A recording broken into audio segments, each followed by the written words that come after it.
아멘. 준비를 좀 하겠습니다. 네.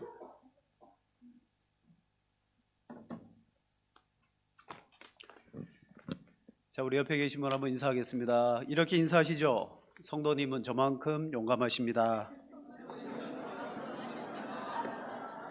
무슨 의미인지 잘 아시죠? 네. 오늘 이 자리는 용감하지 않으면 올 수가 없는 자리입니다. 생각해 봤습니다. 우리가 일정을 잘못 잡은 것인가? 네. 아니면 이 코로나 바이러스가 우리 일정에 끼어든 것인가? 사람이 하는 일이 완벽할 수는 없습니다. 일정을 잡다 보면 그렇잖아요. 기상청 직원들이 전 직원 체육대회나 등산을 하면 항상 비가 온다고. 기상청에서 야유회하고 체육대회 하면 항상 비 온대요. 아마 직원들이 그날을 꼽아서 야, 요 날 잡자. 비 오면 취소되니까 그랬는지도 몰라요.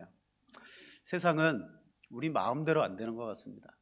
오늘도 우리가 또 3일간의 귀한 또 부흥의 성회를 준비했는데 모르겠습니다. 여러분, 사람의 준비나 기대 이상으로 하나님이 역사해 주실 줄로 믿습니다. 우리는 그걸 바라보고 나아갑니다. 기도하겠습니다. 하나님 아버지, 은혜와 사랑을 감사합니다. 우리 읍지역교회 연합회를 두시고 또 지역교회 안에 섬기시는 귀한 교회들과 함께 2020년 귀한 부흥성회를 갖습니다. 하나님, 저희들이 준비하고 기도하고 또 모든 일정 속에 이렇게 차려진 부흥집회입니다.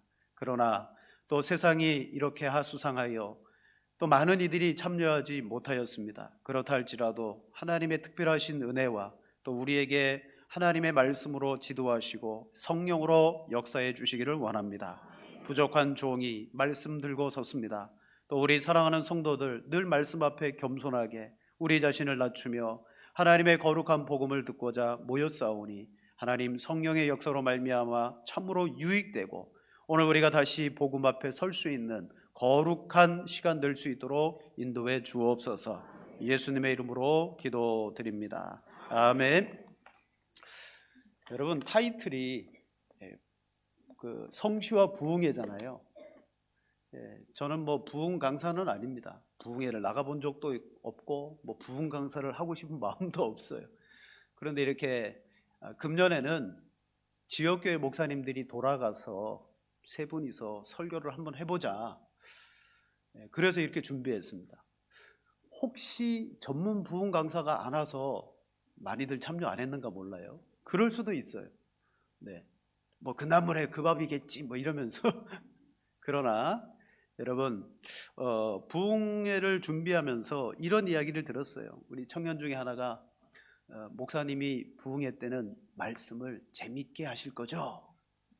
제 아내한테 이야기했어요. 제 아내가 그랬답니다. 아니, 목사님 부흥회 때도 재미없을 거야. 네, 딱 그겁니다. 네, 부흥회라고 제가 오버하거나 잘 하지도 못하는 그 이야기 갖다가 이어붙여가지고 억지 웃음을 저는 드릴 만한 능력도 없고, 하여튼 오늘 말씀 들으면서 여전히 양평업교회 목사님은 재미없게 말씀하시겠지만 말씀 들을 때 하나님이 그 속에 정말 송이꿀보다 단 말씀으로 여러분 성령이 역사해 주시기를 원합니다. 원래 부흥회라는 것이 그래요. 수많은 부흥회를 참여해 보면 부흥회 레파토리가 있습니다. 많이 웃겨드리고 그리고 그 목사님의 삶의 간증을 통해서 또 수많은 간증들을 통해서 성도들의 마음을 때로는 슬픔을 짓게 하고 그리고 간절한 마음을 품게 하여 거기에 말씀을 더함으로 말미암아 부흥회가 잘 어떻게 버무려진 그러한 어떤 음식과 같이 때로는 별식처럼 느껴질 때가 있습니다. 그런 분들은 레파토리가 다 있잖아요. 부흥 강사들은 어느 교회 부흥회 한다, 여기에 초점을 맞춰주세요 그러면 레파토리가 딱 있어가지고 마치 떡방학 안에 가래떡 술술술술 나오듯이 그냥 원고를 보지 않아도 그분들은 천 딱 서가지고 그냥 성도들 눈을 맞추어 가면서 설교를 해도 어느 방향으로 조금 어긋났다가도 다시 원자리로 돌아와서 은혜의 말씀을 주는 것을 보게 됩니다. 저도 이렇게 부흥 강사들을 보면서요, 와, 대단하다. 어떻게 저렇게 할까? 하지만 저는 그런 사람이 아니기 때문에 재미가 없을 수도 있습니다. 첫 번째 설교를 준비하면서 매도 먼저 맞는 것이 낫다, 그런 생각을 해봤습니다. 예, 학교 다닐 때 다 매 한 번씩 맞아봤잖아요. 제일 먼저 맞은 놈이 나아요. 예, 그럼 들어가면서 친구들이 귀에다 대고 이야기합니다. 아프냐? 야, 괜찮아? 맞을만해? 죽어. 너 맞아봐. 두렵고 떨림으로 섭니다. 왜냐? 혹 이 자리에서 여러분 말씀을 전하는 자로 말을 실수하면 안 되잖아요. 야고보가 이렇게 말했습니다. 너희는 많이 선생되지 말아라. 야고보서 3장 1절에 그 말씀하시고 난 다음에 2절에 뭐라고 말합니까? 우리는 다 말에 실수가 많다. 선생되지 말아야 될 이유 중에 하나가 뭐냐면 말 실수가 많은 거예요. 여러분 요즘 텔레비전에 그 정치 운동 하시는 모 목사님 집회하면서 그런 말씀하셨어요. 하나님 나한테 까불면 죽어. 여기 제가 하는 말이 아니에요. 그분이 하셨어요. 그것이 교회를 다니지 않는 국민들에게도 야, 목사님이 어떻게 저런 말을 하냐? 또 교회를 다니는 우리 입장에서는 야, 저거는 10계명 가운데 하나님의 이름을 망령되이 일컫지 말라는 3계명을 막 범하는 거 아니냐? 그래 나중에 그 목사님이 해명하셨어요. 뭐라고 해명했느냐? 하나님과 나 사이가 너무 가깝다 보니까 너무 가까워서 한 애교의 표현이라는 거예요. 애교의 표현. 여러분 과연 그 표현이 애교의 표현으로 받아들여질 수 있겠습니까? 엄밀히 따지면 하나님보다 내가 더 높다라는 그런 표현이 아니겠습니까?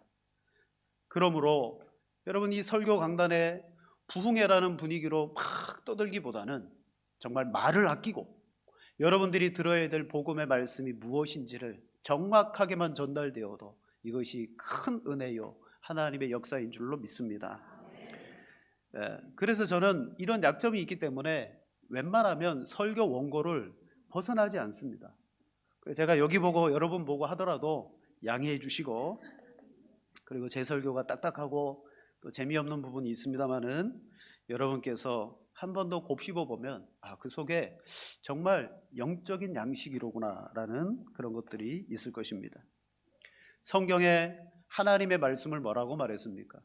하나님의 말씀은 양날에 선 검보다도 더 예리하다 그래요. 여러분 세상에서 가장 예리한 칼은 수술할 때 쓰는 그 메스라는 칼일 거예요. 조금만 찔러도 그냥 살이 쫙 갈라져 버리는. 그런데 하나님의 말씀은 정말 예리한 양날로 서 있는 검입니다. 그것은 우리의 마음과 생각과 뜻을 찔러 쪼갠다 그랬습니다.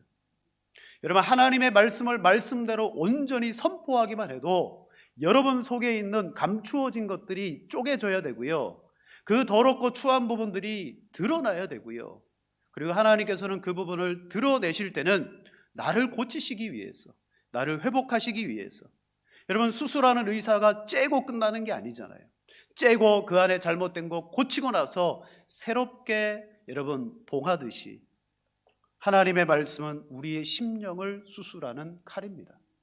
오늘 이 밤에 여러분들이 정말 하나님 부흥회가 지역교회 목사님들이 말씀을 전하지만 이 말씀의 능력 자체가 있기 때문에 오늘 제 심령을 쪼개주시고 하나님 앞에 감추인 것 드러나게 해주시고, 그리고 그 속에 다시 복음으로 채워주시는 역사가 있게 해 주옵소서.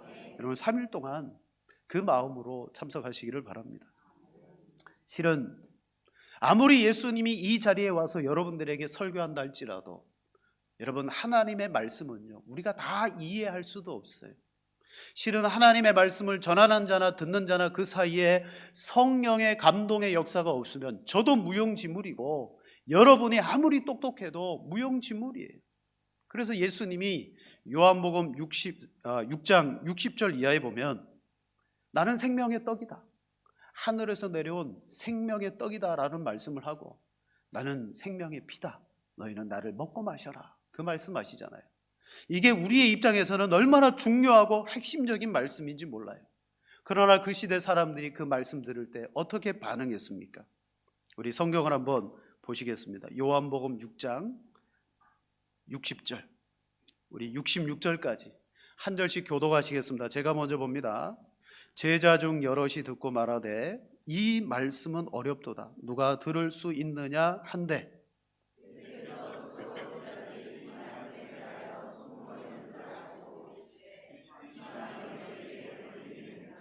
그러면 너희는 인자가 이전에 있던 곳으로 올라가는 것을 본다면 어떻게 하겠느냐?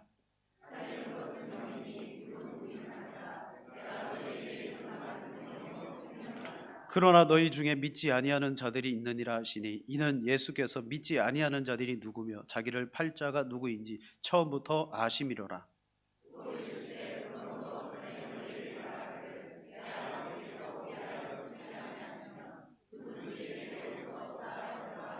함께 봅니다. 그때부터 그의 제자 중에서 많은 사람이 떠나가고 다시 그와 다니지 아니하더라. 아멘.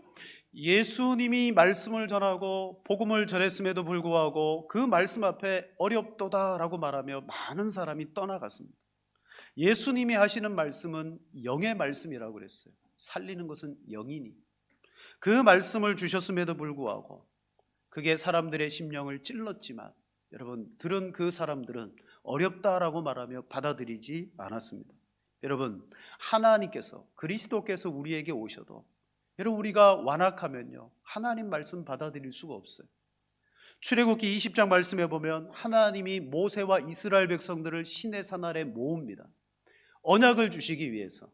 그때 그 시내산 위에서 첫 번째로 출애굽기 20장의 10계명을 선포하시는데 10계명을 선포하자마자 듣고 있던 백성들이 어떤 반응을 보입니까? 그들은 그 시내산 꼭대기에 천둥과 번개와 큰 놀라운 모습을 보고 하나님의 음성을 들었는데요 너무 두려워서 견디지 못하는 거예요. 여러분 그 하나님의 음성이 너무 두려워서 견디지 못해서 뭐라고 말합니까? 모세를 보고 하나님이 직접 우리에게 말씀하지 말게 하옵소서. 당신이 하나님께 나아가고 당신이 하나님의 말씀을 우리에게 주옵소서. 여러분 모세는 하나님의 말씀을 전달하는 사람으로 부름을 받았어요. 여기 서 있는 저나 또 말씀을 전하시는 목사님들은 다 부족하지만 여러분 우리 모두가 하나님의 말씀을 직접 들으면요 우리는 견딜 수가 없습니다. 또 그 말씀을 듣는다 그래서 모두가 다 받아들이느냐? 아니요. 어렵다라고 갈 수밖에 없어요. 그러나 하나님은 오늘도 부족한 종들을 세워서 뭐합니까? 말씀을 전하는 자도 두렵게 전하고 말씀을 받는 우리도 정말 떨리는 심령으로 받게 하시는 것입니다. 데살로니가 교회를 바라볼 때 여러분 바울이 이 교회를 칭찬했어요. 뭐라고 칭찬했습니까? 너희는 내가 너희 가운데 들어가서 복음을 전할 때 바로 너희는 하나님의 말씀을 어떻게 받았느냐? 사람의 말로 받지 않고 하나님의 말씀으로 받았다라고 말합니다. 복음이 중요합니다. 그러나 그 복음을 여러분 받아들이고 그것을 대하는 우리 자신도 대단히 중요하죠. 여러분 이 밤에 여러분이 하나님의 말씀을 더욱더 사모하며 받으시라는 말씀입니다. 자, 오늘 우리가 함께 생각해 볼 주제는 여러분 접촉이라는 주제입니다. 옛날에 접속이라는 영화가 있었는데 상관없고요. 접촉은 어떤 다른 것들이 맞닿아 있는 것, 이게 접촉이에요. 사실은 오늘 우리 여기 이렇게 앉아서 옆에 사람 부비면서 접촉해서는 안 되는 시기잖아요. 예. 오늘 우리 목사님들 중에 장날에 장을 나가봤는데 그 많던 사람들이 많이 안 보이더라는 거예요. 뭐 마트에도 그렇고 사람들이 많이 모일 법한 장소에 사람들이 별로 없대요. 왜 그렇습니까? 접촉하면 안 되니까. 예. 언제 그 바이러스가 우리에게 옮겨올지 몰라요. 한 가지 뭐 예방 차원으로 말씀드리자면 여러분 저 문고리 있죠? 수많은 사람들이 문 열고 닫잖아요. 그 문고리에도 바이러스가 있더라는 거예요. 엘리베이터 탈 때 여러분 엘리베이터 탈 때 보통 우리 이렇게 누르거나 이렇게 누르죠. 저희 아이들한테 제가 또 가르쳤잖아요. 얘들아 엘리베이터 탈 때 요걸로 눌러라. 요걸로 잘 눌러집니다. 요걸로 눌러라. 왜냐? 그 버튼에도요 바이러스가 있어요. 그러니까 다른 사람과 내가 직접 접촉하지 않지만 그 사람이 접촉한 것을 내가 접촉하게 되면 그만큼 또 위험도가 올라가는 것이에요. 오늘 이 1층에서 보건소 직원들이 오셔가지고 마스크 나눠드리고 손 세정하고 열 체크하고 다 한 게 뭐예요? 오늘 우리가 누군가와 접촉하면 어떤 현상이 나타나는데 그게 혹 있을까봐. 실은 오늘 이 부흥성에 못할 뻔했습니다. 아침에 우리 보건소 우리 장로님께서 목사님 부흥 집회 연기하시면 안 됩니까? 왜 그렇습니까? 지금 시국이 이런 시국인데 다 모든 기관의 행사들이 축소되고 연기되고 다 그런데 좀 연기하시면 안 됩니까? 우리 임원 목사님들하고 의논했어요. 기도하는 마음으로 하자. 네. 혹 여러분 순교의 마음으로 내일 또 오셔야 될지도 몰라요. 네. 마스크하고 오시고 접촉이라는 거죠. 접촉을 통해서 이 모든 질병이 번져나가는 것입니다. 접촉은 우리가 태어날 때부터 아주 중요한 행위입니다. 갓난아기가 태어났습니다. 이 아이가 태어나면 뭐 하느냐? 간호사는 싹 닦아서 엄마 배 위에 올려줍니다. 그리고 엄마의 심장 소리를 듣게 하고 접촉하게 해서 그가 세상 밖에 나와서 아주 혼란스러운 아기에게 안정감을 주는 거예요. 엄마 뱃속에 있다라는 안정감을 주는 거죠. 접촉은 관계 안에서 우리는 끊임없이 가져갑니다. 학창시절에 친구들을 만날 때 야 좋은 친구 만나라, 친구 따라 강남 간다 그러니까 제발 좋은 친구 만나라 라고 말하는 이유가 뭐예요? 관계라는 거예요. 어떤 친구와 접촉하며 관계를 맺느냐에 따라서 영향을 맺어요. 여러분 제가 여러분들에게만 드리는 말씀입니다. 제가 고등학교 시절에 좀 신앙생활을 날라리 뽕으로 했어요. 네? 어머님 권사님이셨는데 눈물로 뒤에서 기도하고 사고뭉치로 고등학교 생활을 좀 보냈습니다. 고3이 딱 됐는데 처음 이제 학교 갔는데 아이고 이거 친구를 하나 사귀게 됐어요. 운동 잘하는 친구예요. 사귀기 시작했는데 아유 이 친구가 괴짜예요. 술을 좀 마셨어요. 술을 마시던 친구인데 뭐라고 말하느냐? 야 재하가 누가 그러는데 술을 하루도 빼놓지 않고 100일을 마시면 도사가 된다더라. 말도 안 되는 소리에 그래? 그럼 우리 한번 해보자. 그래가지고 제가 그 친구랑 술을 그때부터 마시기 시작합니다. 큰일 났다. 우리 교회 성도님들 아무도 모르는데 그때부터 봄이잖아요. 그때부터 이 친구 따라다니고 술 마시기 시작하는 거예요. 재밌는 거예요. 뭐 나가갖고 싸움을 하거나 사고를 치거나 그런 건 아니에요. 학교 끝나면 막 가갖고 친구들 어딘가 찾아보고 친구들 그때 술 친구도 많았어요. 보면 누가 생일 파티 한다 그러면 우리 돈 없으면 거기 가는 거예요. 하루라도 술을 안 마시면 안 되니까 목표가 있으니까 그렇게 해갖고 술을 마시기 시작했어요. 그러고 나서 어느 날 이게 좀 도가 지나치다 싶어서 포기를 했어요. 그리고 나서 저는 군대를 갔죠. 군대를 갔다 왔고 마침 휴가를 나온 저를 그 친구가 만나가지고 이야기를 하는 거예요. 그때의 과거의 전적을 쭉 이야기하면서 재하가 너 그때 나랑 술을 며칠 마신지 아냐? 야 얼마나 마셨어? 우리 70 며칠을 마셨다. 조금만 더 채웠으면 사람 되든지 도사가 되든지. 접촉이라는 거죠. 그 친구를 만나는 바람에 물론 그 친구도 나를 만나서 서로 짝짝꿍이 돼가지고 그렇게 했겠지만 어떤 친구와 접촉하느냐에 따라서 영향을 받습니다. 연애는 어떻습니까? 여러분 연애할 때 접촉 안 합니까? 남자들은요 저는 여자의 마음은 모르겠어요. 남자의 마음은 연애를 하기 시작하면 제일 먼저 드는 마음이 언제 손잡을까? 그죠? 목표 지향점이 있는 거예요. 맨날 차만 마시고 다니다가 언제 손잡을까? 손잡고 나면 그 다음에 뭐예요? 언제? 말씀 안 하시네. 다 아시잖아요. 그 다음 단계를 나가려고. 그러므로 말미암아 연애의 깊은 정이 서로에게 들어가는 거예요. 여러분 이런 접촉, 오늘 성경 말씀에 12의 혈루증을 앓았던 여인이 나옵니다. 너무나 잘 아는 말씀의 배경입니다. 이 여인이 예수님의 옷자락을 만짐으로 말미암아 예수님과 접촉한 거예요. 그동안 수많은 사람들과 접촉하기도 했고 이 혈류병 때문에 부정하다 그래서 접촉할 수가 없는 몸이었지만 예수님을 접촉하는 순간 그 몸 안에 혈류의 근원이 마르는 것을 자기가 알게 되었다라고 오늘 성경은 말합니다. 사랑하는 성도 여러분, 이 여인은 세상의 것을 그동안 접촉하며 살아왔는데 이제는 그 마음속에 저 예수님의 옷자락을 접촉하며 살겠다라는 마음이 드는 순간 그렇게 행동했고, 그리고 그 믿음이 여인이여 여자여 내 믿음이 너를 구원하였다. 이제 건강하고 평안히 갈지어다. 우리 주님으로부터 정말 회복과 구원의 선포를 들으며 나아갔습니다.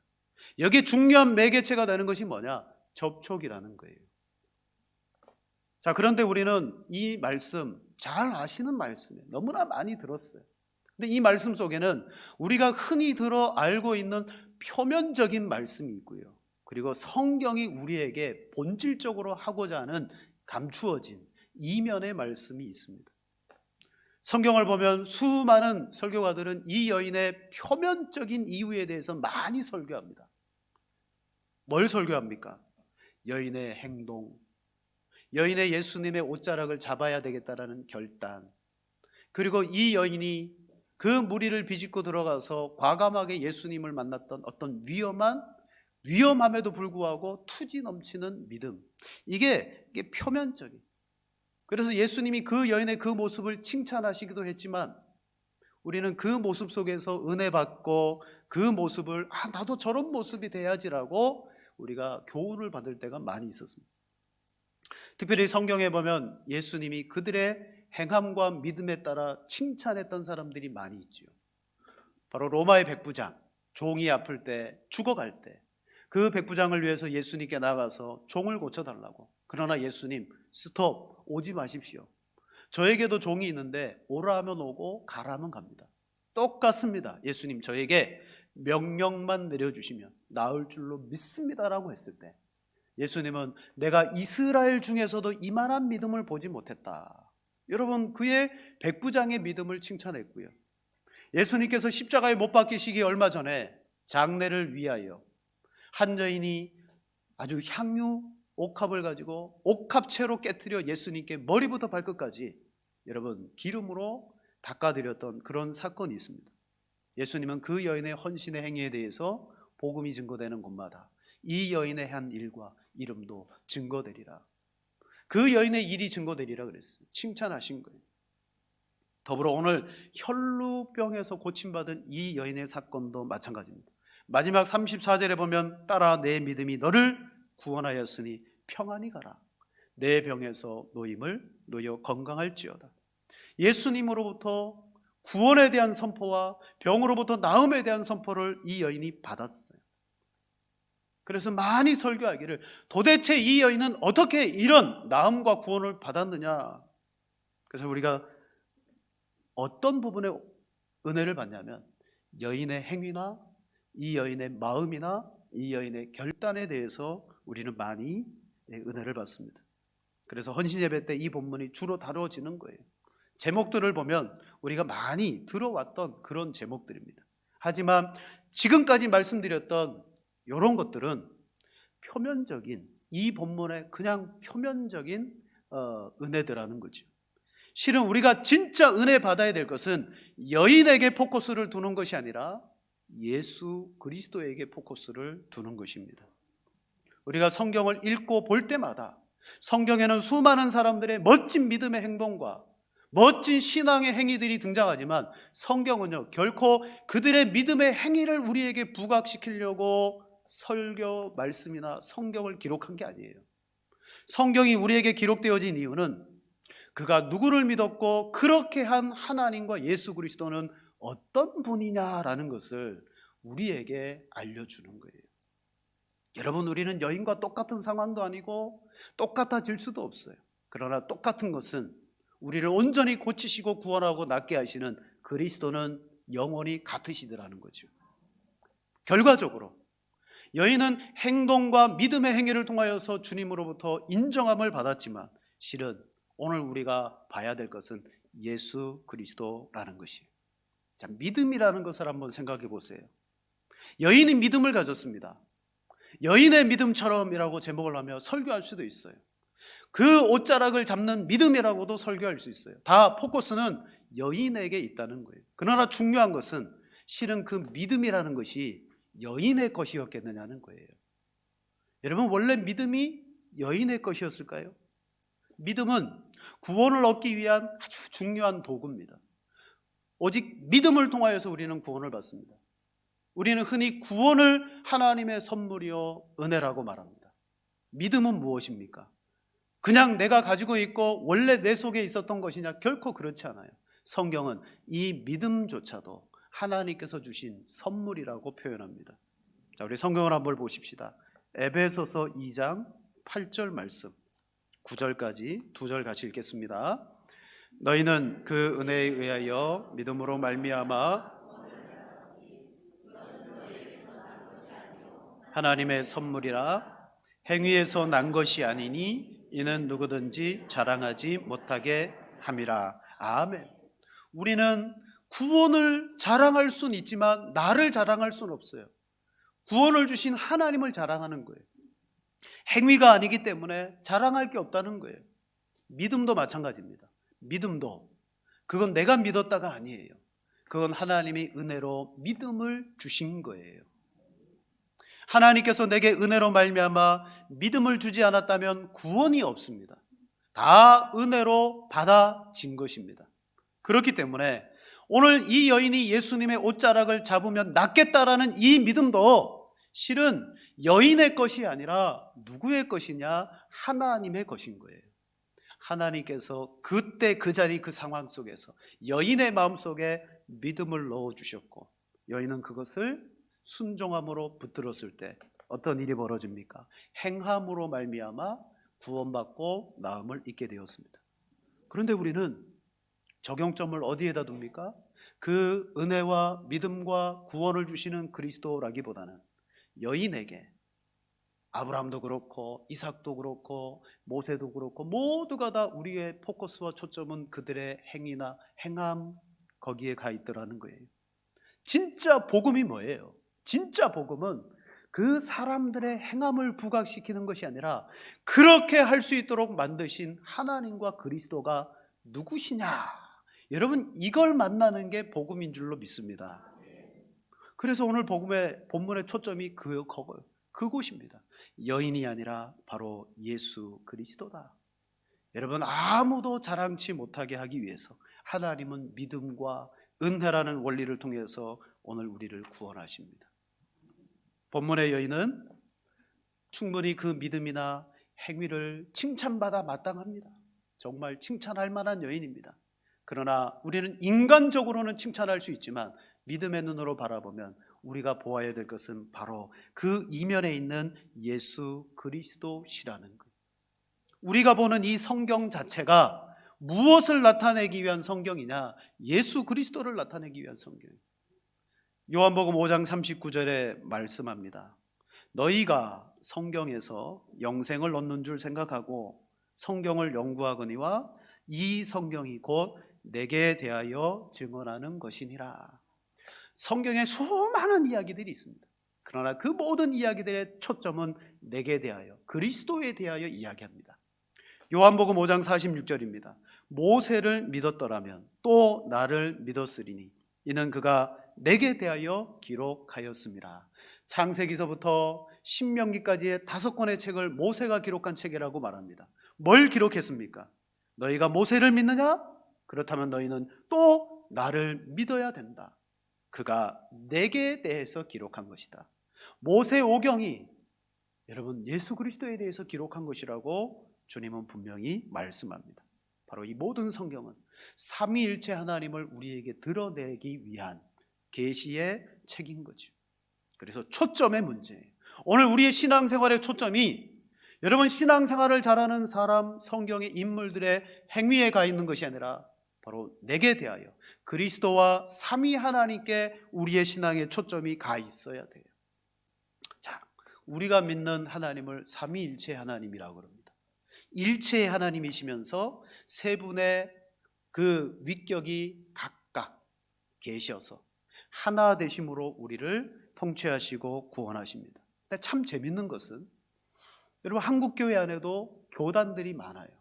근데 그 교단들의 색채가 무엇으로 나뉘어지느냐 하면 삼위 하나님 가운데 저마다 다 우리가 더 강조하는 하나님, 성부, 성자, 성령 하나님 계시잖아요. 물론 한 분 하나님을 믿는데 교단들마다 색채가 좀 강조되는 그 하나님에 따라 교단의 색채가 바뀌어요. 오순절 순복음 교단 같은 경우는 우리와 똑같이 예수 그리스도 믿습니다. 삼위 하나님을 믿습니다. 그러나 순복음 교단은 뭘 더 강조합니까? 성령의 여러분 세례 충만함을 강조해요. 그러니까 오순절 교단은 삼위 하나님 가운데 성령에 대해서 더 강조하는 교단이라고 보면 되고, 기장, 성공회 이런 곳은요, 그들이 하는 사역을 보면 어떤 사역을 하냐면 교회 중심의 사역도 하지만 대체적으로 대사회 사역을 합니다. 사회를 변화시키고 사회를 바꾸려고 하는 사회 기관의 사역을 많이 해요. 그건 삼위 하나님 가운데 천지를 창조하시고 지금도 천지를 이끌어 가시는 성부 하나님의 사역에 많이 기울어져 있어요. 그러면 여러분 우리 장로교회라든지 또 침례교회라든지 이런 교단들의 특징이 뭐냐? 말씀을 강조해요. 복음을 강조합니다. 특히 우리도 그 복음을 강조하는 중에 어떤 하나님에 대해서 더 많이 의지하냐? 성자 예수 그리스도. 그러니까 이게 교단들에도 어떤 하나님을 강조하느냐에 따라서 교단의 색채나 초점이 조금씩 달라집니다. 오늘 본문에 여러분 성도의 모든 신앙생활은 예수 그리스도에게 초점이 맞추어져야 돼요. 고린도전서 여러분 12장 말씀해 보면 우리가 하는 사역이나 우리가 하는 직분이나 우리가 하는 봉사나 이 모든 것은 한 분 하나님이 우리에게 다 주신다 그랬어요. 즉 우리가 봉사하고 섬기고 직분 갖고 예배하고 이 모든 것들은 바로 예수 그리스도 때문이라는 거예요. 그 신앙의 초점이 있어야 제대로 된 섬김과 봉사가 되는 것입니다. 자, 그렇다면 이제 여인에 대해서는 우리가 많이 들었어요. 여인은 이런 믿음을 가지고 있습니다. 이런 대단한 사람입니다. 그러나 이 시간 제가 여러분에게 말씀드릴 포커스 초점은 예수 그리스도. 여러분 설교자는 그런 사람이에요. 설교자는 성경의 핵심을 가르치는 손가락과 같은 사람입니다. 이 앞에 있는 설교자가 본문을 가지고 어디를 어떻게 가르치느냐에 따라서 여러분들이 그 손가락을 보면서 따라오게 되는 거예요. 제가 만약에 이 여인, 여러분 여인을 보세요. 이 여인 대단하지 않습니까? 이 여인과 같은 믿음을 가지셔야 되고 이 여인과 같은 행함이 여러분 속에 일어나기를 원합니다. 그러면 여러분은 그 손가락을 보면서 여인에게 갈 거예요. 하지만 성경은 우리에게 그게 아니라 설교자의 손가락은 항상 삼위 하나님뿐만 아니라 우리의 구원자 되시는 예수 그리스도에게로 향하여 져야 되는 거예요.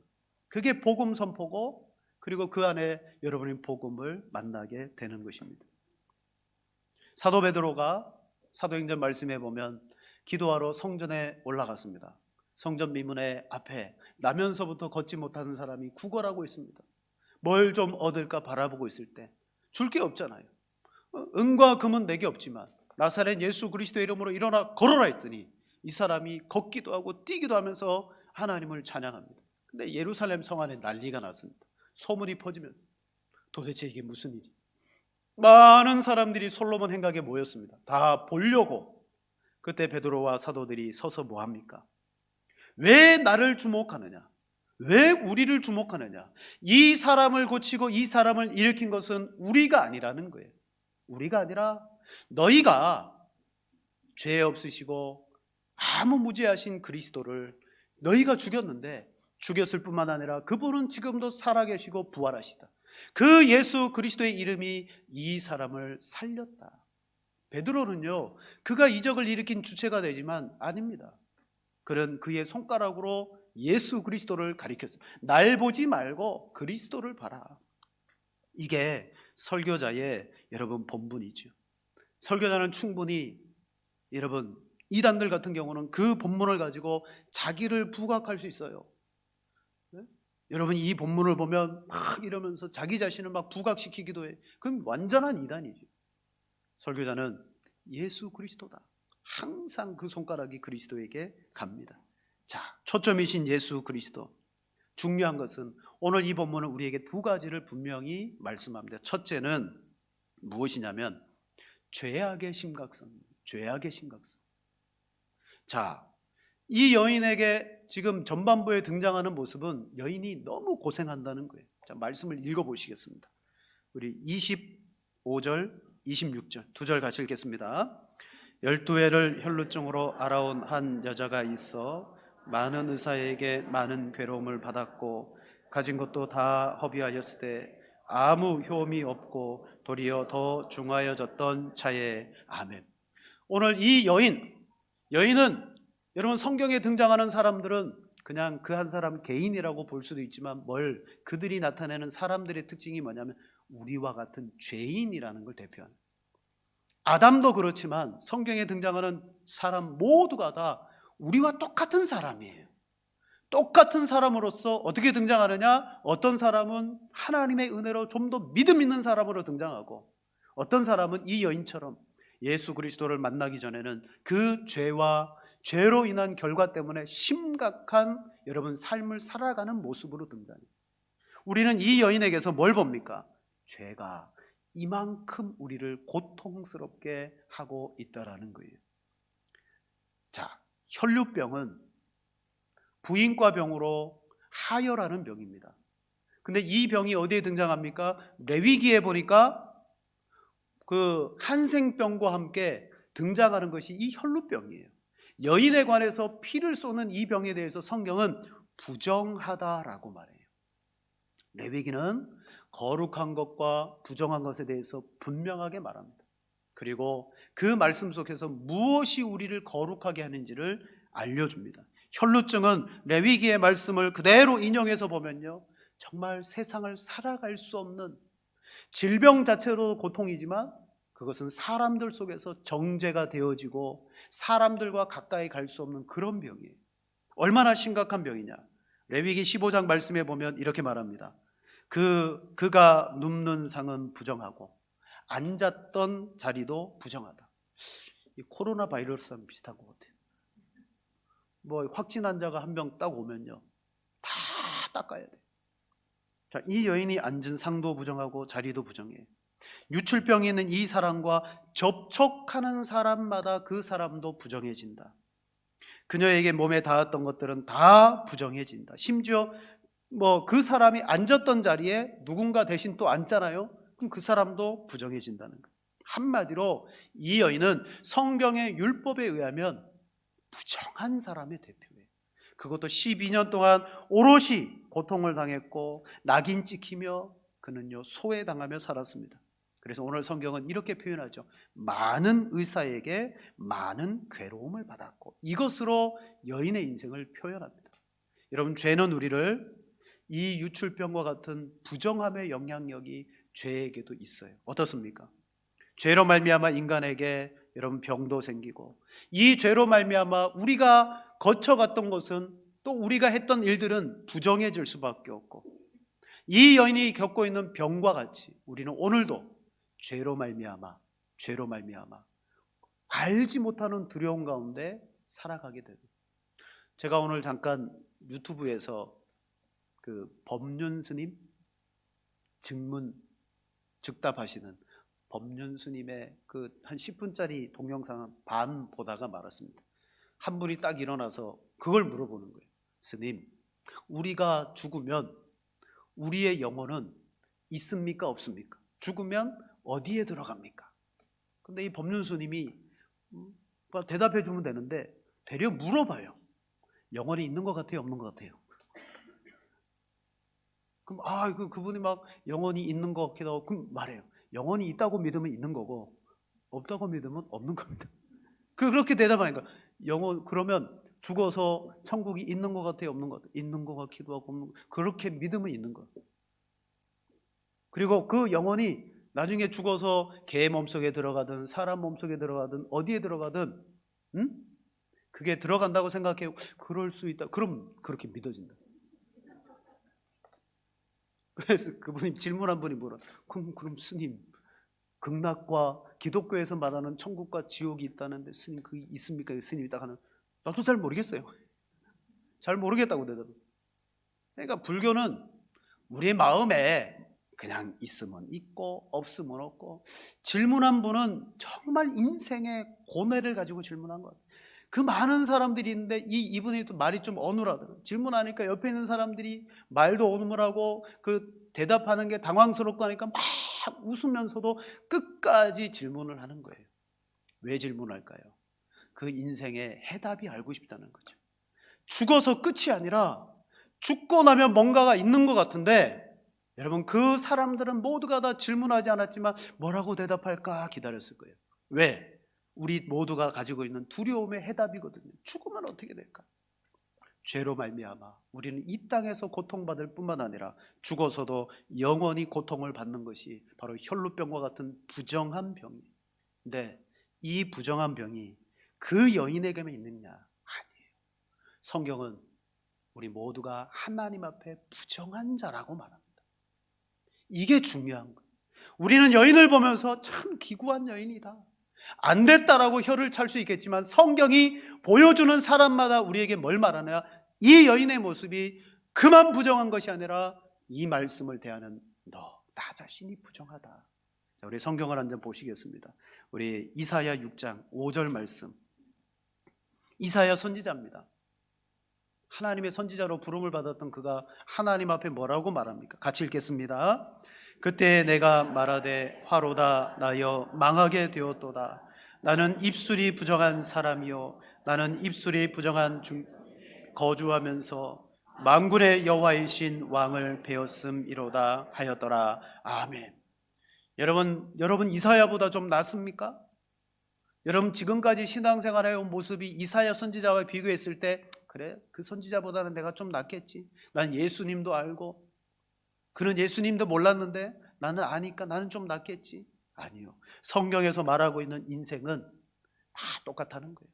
하나님 앞에 섰을 때 혈루병 여인 걸린 여인이나 이사야 선지자나 우리는 다 모든 머리끝부터 발끝까지 부정한 자라. 여러분 성경이 이것을 누누이 말하고 있는데 우리는 그걸 알지 못하는 거예요. 죄를 가진 사람들은 서로 도토리 키재기 하듯이 비판하고 판단하면서 교회 생활할 때에도 저 사람보다는 그래도 내가 나으니까 다행이다, 그렇게 살아가니까 우리는 사는 거죠. 하나님께서 내 눈을 열어서 정말 저 사람보다 내가 누추하고 정말 내가 부정한 사람이라는 걸 아는 순간 우리는 견딜 수가 없을 거예요. 여러분 그것을 회개하지 않고 구원받지 못한 사람들은 마지막 심판의 자리에 가서 하나님이 보여주실 때 까무라칠 거예요. 나는 괜찮은 인생 사는 줄 알았는데 하나님 심판의 보좌 앞에 가보니까 와, 까무라칠 거예요. 우리 그걸 어디에서 보게 됩니까? 거지 나사로와 부자 이에게서 보는 거예요. 부자는 평생 살아가며 사람들에게 칭찬을 받았을 거예요. 하나님이 저 부자를 얼마나 사랑하시느냐, 믿음이 좋으니까. 그 당시 사람들의 관념 속에는 하나님이 사랑하는 사람들은 부자가 되고 건강하고 복을 받는다고 생각했어요. 통념적으로 부자는 다 하나님 구원하시고 죽어서도 천국 간다라고 생각했어요. 거지 나사로 이런 사람들은 그냥 취급도 안 했어요. 왜? 지옥 갈 사람으로 여긴 거예요. 그런데 죽고 보니까 그 부자는 지옥에 들어갔어요. 여러분 그 말을 들었던 그 시대의 사람들은요 까무라쳤어요. 왜 부자가 지옥에 들어갔지? 그 생각을 하는 거예요. 들어갈 수가 없는데. 마찬가지입니다. 이 땅에서 나의 부정함을 발견하지 못한 사람은 하나님의 심판대 앞에서 우리의 전생애를 보고 우리가 얼마나 추악하고 부정한 자인지 하나님 앞에서 정말 감출 수 없는 죄인이라는 것을 알게 될 것입니다. 오늘 이 여인을 통하여 우리가 바라봐야 되는 것이 그거예요. 우리의 부정함입니다. 하나님의 죄, 우리와 하나님 사이의 죄로 말미암아 하나님이 우리에게 올 수 없고 우리가 하나님 앞에 갈 수 없다라고 그렇게 말했어요. 여러분 이 본문이 우리에게 보여주는 이면의 모습은 이겁니다. 우리 모두는 하나님 앞에 아무리 노력해도 정하여질 수 없는 죄인이다. 이게 첫 번째고요. 두 번째는 그러나 이 여인의 그 모든 부정함이 여인의 믿음이나 행위나 도전이나 어떤 행동이 아니라 이 부정한 여인을 거룩하게 하신 저분은 누굴까를 보여주는 거죠. 바로 이면적인 두 번째 포커스는 예수 그리스도의 바로 거룩함입니다. 자, 제가 아까 레위기 말씀을 들어서 말씀드렸어요. 여인이 이걸 만지면 부정해져요. 이걸 만지면 부정해져요. 저를 만지면 어떻게 될까요? 저는 그래 괜찮은 목사니까 그 여인을 거룩하게 할 수 있지 않겠어요? 주일마다 아유 목사님 하면서 제 팔 끌어당기면서 악수하는데 그분들 이 손 만지면 어떻게 좀 효력이 나타날까 봐 만지는 거 아닐까요? 아니겠죠. 자, 이 여인은 레위기의 정결의 예법, 율법에 따지면 모든 걸 만지면 부정해집니다. 퀴즈. 여인이 예수님의 옷자락을 만졌습니다. 예수님은 부정해졌을까요? 안 부정해졌을까요? 오늘 여러분에게 드려야 될 말씀이 이 한 절로 끝납니다. 여인은 뭐 어떤 것도 사람을 만져도 사물을 만져도 다 만지면 그 인생이 부정해질 수밖에 없어요. 그러나 이 세상 가운데 다 부정해지는데 단 하나 거꾸로 여인을 정하게 하는 게 있는데 그게 뭐냐? 예수 그리스도 시대라는 거죠. 여러분 복음이라는 것이 무엇입니까? 복음을 아주 학문적으로 설명하고 아무리 잘 설명하려고 해도 어린아이들이 복음의 설명이 맞아요. 복음이 뭐야? 그러면 예수님 믿는 거예요. 다 그거면 끝나는 거예요. 예수 그리스도가 누구인지 성경이 예수님도 말했잖아요. 이 성경이 나에 대해서 말하는 것이다. 모세도 나에 대하여 기록했다. 오늘 이 본문도 우리에게 뭘 말해줍니까? 이 여인을 정결하게 한 예수님은 누구신가를 말씀해 주는 거예요. 즉 이 여인을 통하여 우리는 뭘 보느냐? 레위기의 정결의 예법을 그대로 봐요. 부정한 것은 부정해진다. 정결의 예법의 그 원리는 이겁니다. 부정한 것과 정결한 것이 딱 만나면 100% 부정해집니다. 그 레위기 말씀을 여러분 돌아가서 찾아보세요. 부정한 것과 정결한 것이 딱 만나면요, 정결한 게 이걸 부정한 것을 깨끗하게 하지 못하고 도리어 정결한 게 부정해져요. 그걸 정확하게 설명하는 말씀이 있습니다. 우리 학개서 2장 11절 14절 한 절씩 교독하시겠습니다. 만군의 여호와가 말하노니 너는 제사장에게 율법에 대하여 물어 이르기를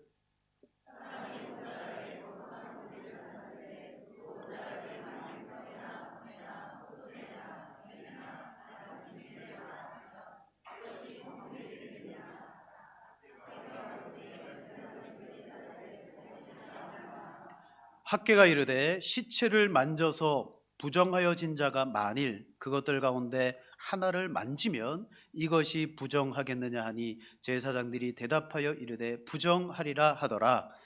이에 학개가 대답하여 이르되 여호와의 말씀에 내 앞에서 이 백성이 그러하고 이 나라가 그러하고 그들의 손의 모든 일도 그러하고 그들이 거기에서 드리는 것도 부정하니라. 아멘. 자, 포로지에서 돌아온 이 백성들을 하나님께서 어떤 존재로 보시느냐? 부정한 자로 보시는 거예요. 그래서 학개 선지자에게 너는 제사장에 가갖고 율법에 대해서 잘 물어봐라.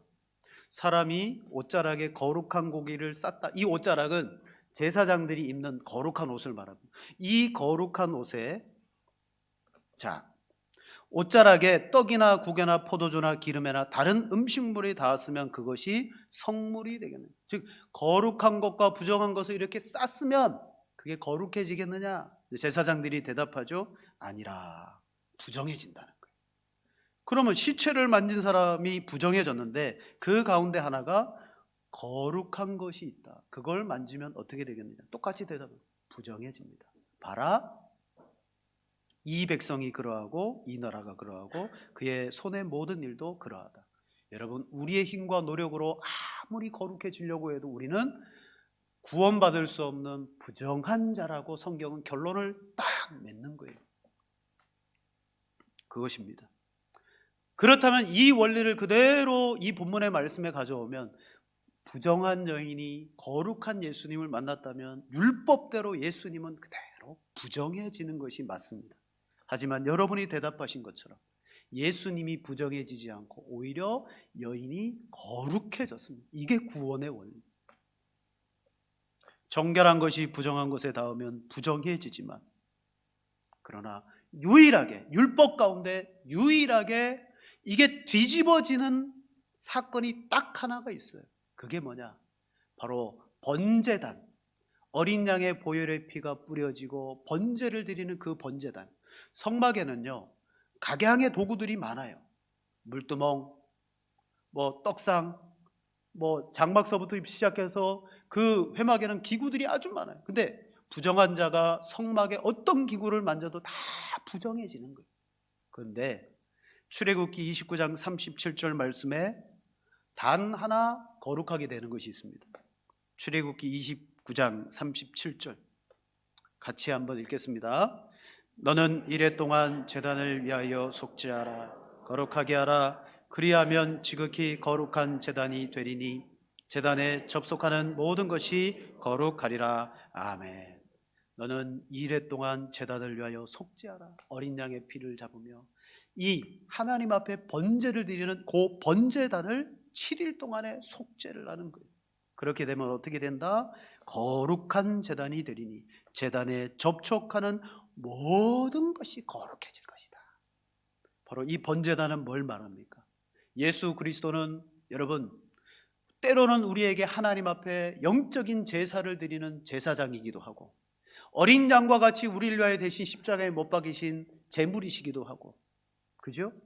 바로 이 번제단은 예수 그리스도를 가리키는 거예요. 어린 양의 피로 끊임없이 7일 동안에 거룩하게 된 이 제단에 어떤 부정한 것이 와도 이것은 거룩해질 것이라고 말씀하고 있습니다. 무슨 능력이 그 부정한 것을 거룩하게 합니까? 이 제단에 뿌려진 어린 양의 피라는 사실입니다. 예수님은 누구십니까? 보라, 세상 죄를 지고 가는 하나님의 어린 양이로다. 오늘 우리가 예수 그리스도를 믿을 때 어떻게 주님을 바라보고 믿습니까? 그냥 내가 그분을 이렇게 믿으면 되겠지, 내 믿음 가지고 믿는 게 아니에요. 이분이 누구시냐? 여러분, 확실한 성경의 말씀을 붙들고 예수님을 믿는 겁니다. 내가 이분 놓치면 죽겠구나. 부정한 내가 아무리 거룩해지려고 해도 할 수 없지만 예수 그리스도의 옷자락을 만졌더니 거룩해진 것처럼 바로 예수 그리스도만이 나와 우리 교회와 우리를 거룩하게 하시는 분이구나. 말씀을 여러분 마치겠습니다. 성경에 보면 하나님은 거룩한 분이라고 나와요. 모세를 부르실 때도 그 떨기나무 불꽃 가운데 하나님이 임재하셨어요. 그리고 모세에게 제일 먼저 요구한 것이 있습니다. 모세야, 내 발에 신을 벗어라 라고 말했어요. 왜 벗으라고 말했습니까? 여기는 거룩한 땅이니. 우리는 그 본문을 보면서 이렇게 표현하죠. 고고학적으로 그 당시의 종들은 주인 앞에서 신발을 벗었다. 그래서 하나님 앞에 모세는 종이라고 표현하는 모습으로 신발을 벗었다. 아니에요. 접촉하라는 거예요. 모세야, 이 거룩한 땅, 하나님이 지금 너를 만나려고 하는 이 땅과 너 사이에 방해하는 것이 있는데 그게 뭐다? 그게 신발이라. 너는 그 신발을 벗고 나와 접촉해라. 여러분, 신발의 기능이 어떤 기능입니까? 발을 보호합니다. 세상에 나가면 길을 가다 보면 더러운 것을 직접 묻히지 않게 하는 것이 신발이에요. 그래서 신발은 세상에 있을 때는 세상의 더러움과 나를 분리시켜주는 기능이에요. 그때는 신발이 신겨져 있어야죠. 하지만 하나님을 만날 때는 하나님과 나 사이에 여러분 그런 것들은 치워야 되는 거죠. 여호수아에게도 여기는 거룩한 땅이니 내 발에서 신을 벗으라 라고 말했어요. 레위기 11장입니까? 정한 음식, 부정한 음식 설명할 때 그 정함과 부정함을 여러분 공통 짓는 원리가 뭐예요? 자, 굽이 있는 거, 발굽이 갈라진 거, 되새김질을 하는 거, 공통적인 특징이 뭐냐면 뭔가 접촉할 때 직접 닿지 않는다는 거예요. 한번 뭔가 먹을 때 그냥 한 번에 먹지 않는다는 거예요. 이상한데? 되새김질 하다가 이상한데? 뱉어버리는 거예요. 즉 하나님이 먹을 수 있도록 하는 음식의 특징이 뭐냐면 어떻게든 세상과 나 사이에 보호막이 하나 있어가지고 보호해 주는. 그러니까 우리 그리스도인들은요, 세상과 내가 맞닿아 있으면 안 돼요. 그럼 부정해져요. 진짜 나를 보호해 줄 수 있는 기능이 있어야 돼요. 여러분, 물고기를 먹을 때도 비늘이 있는 건 먹으라 그랬어요. 하지만 비늘이 없는 것은 먹지 마라. 물과 고기 사이에 이 비늘이라는 것이 접촉하지 않도록 분리시켜 주잖아요. 하지만 신앙생활은 예수 그리스도와 접촉입니다. 그분과 만남입니다. 우리의 이 부정함과 인간의 부패함, 이 모든 것이 그리스도 안에서 정결하게 되어질 줄로 믿습니다. 여러분, 근본에 우리 부흥의 타이틀이 다시 복음으로입니다. 복음으로. 내가 알고 있는 복음과 이번 기회에 듣게 되는, 들어야 될 이 복음 사이에서 다시 한번 복음이 무엇인가를 재정립하십시오. 복음은 예수 그리스도십니다. 그분이 능력이십니다. 그분이 나를 위하여 죽으시고 다시 부활하셨어요. 그래서 예수의 복음이 어떤 거예요? 예수님 제자들에게 3번이나 복음을 말하셨어요. 똑같은 걸 말하셨어요. 내가 핍박을 당한다, 십자가에 죽는다, 그러나 부활할 것이다. 제자들에게 이 복음 전했어요. 사도들도 뭘 전했습니까? 예수님이 우리를 위해서 핍박당하시고 죽으시고 부활하셨다. 바로 예수 그리스도의 그 일과 그 일이 우리에게 어떤 영향력이 되어지는지 해석되어지는 것이 복음입니다. 바로 예수 그리스도를 이 여인이 만났습니다. 여러분, 오늘도 우리가 신앙생활에 있어서 이제 이 예수님 안에서 성령의 감동으로 불타오르는 믿음을 가지고 순종하실 때, 여러분, 우리의 신앙이 정결해진 상태에서 정말 주님이 원하시는 복되고 거룩한 신앙의 삶을 살아가게 될 줄로 믿습니다. 더불어 이 코로나 바이러스 때문에 실은 접촉하지 않아야 됩니다. 이렇게 만져서도 안 되고, 그건 우리에게 뭘 제시합니까? 한번 거룩해진 우리는 끊임없이 하나님 앞에서 회개하고 정결함을 가지고 유지할 수 있도록 살아가는 모습이 또한 신앙생활인 줄로 믿습니다. 여러분, 이 여인처럼 이 여인이 만진 예수 그리스도의 그 능력이 여러분과 여러분 가정 삶 속에 거룩함이 스며들어가서 여러분 그 속에 참된 신앙의 기쁨 누리는 모두가 되기를 축복합니다. 이 시간 우리 합심으로 한번 기도하시겠습니다. 기도하실 때 정말